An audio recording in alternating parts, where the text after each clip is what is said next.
जय माँ दुर्गा। एक समय की बात है, मनोहर नगर में एक बहुत ही सज्जन और धार्मिक ब्राह्मण रहते थे।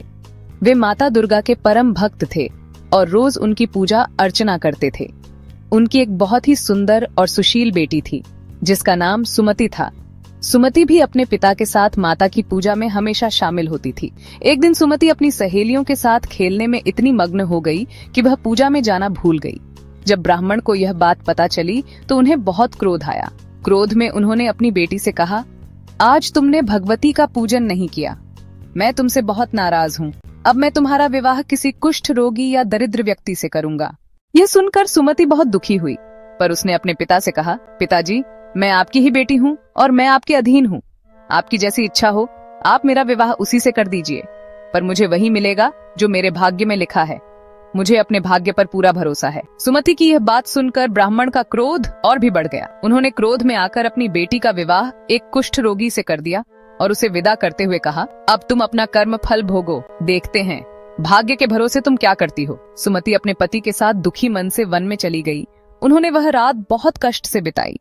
सुमति की ऐसी दशा देखकर देवी भगवती वहां प्रकट हुई और बोली, पुत्री, मैं तुझसे बहुत प्रसन्न हूँ, तुम जो चाहो मुझसे मांग सकती हो। सुमति ने अपने सामने दिव्य प्रकाश रूपी शक्ति को देखकर हाथ जोड़कर कहा, आप कौन हैं और मैंने ऐसा कौन सा पुण्य किया है जिससे मुझे आपकी कृपा प्राप्त हो रही है। माता रानी ने कहा, मैं आदिशक्ति भगवती जगदम्बा हूँ।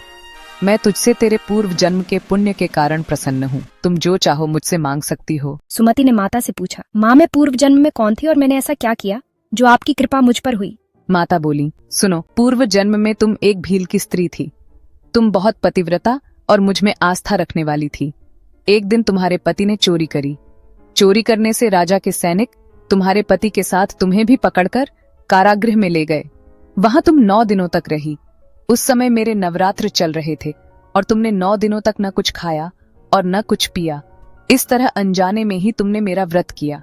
उसी व्रत के प्रभाव से मैं तुमसे प्रसन्न होकर तुम्हें मनचाहा वरदान दे रही हूँ।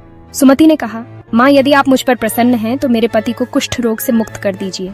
माता ने कहा, तथास्तु। माता की कृपा से उसके पति का शरीर कुष्ठ रोग से मुक्त होकर बहुत सुंदर और स्वस्थ हो गया। अपने पति को ठीक देखकर सुमति बहुत खुश हुई और माता भगवती की स्तुति करने लगी। उसने कहा, हे माँ, आपने मेरा उद्धार किया है, आपको मेरा बारंबार प्रणाम है। ये आशीर्वाद देकर माता अंतर्ध्यान हो गईं। जो भी मनुष्य इस व्रत को भक्ति पूर्वक करता है वह इस लोक के सारे सुखों को भोग कर अंत में मोक्ष को प्राप्त करता है। जय माँ शेरावाली।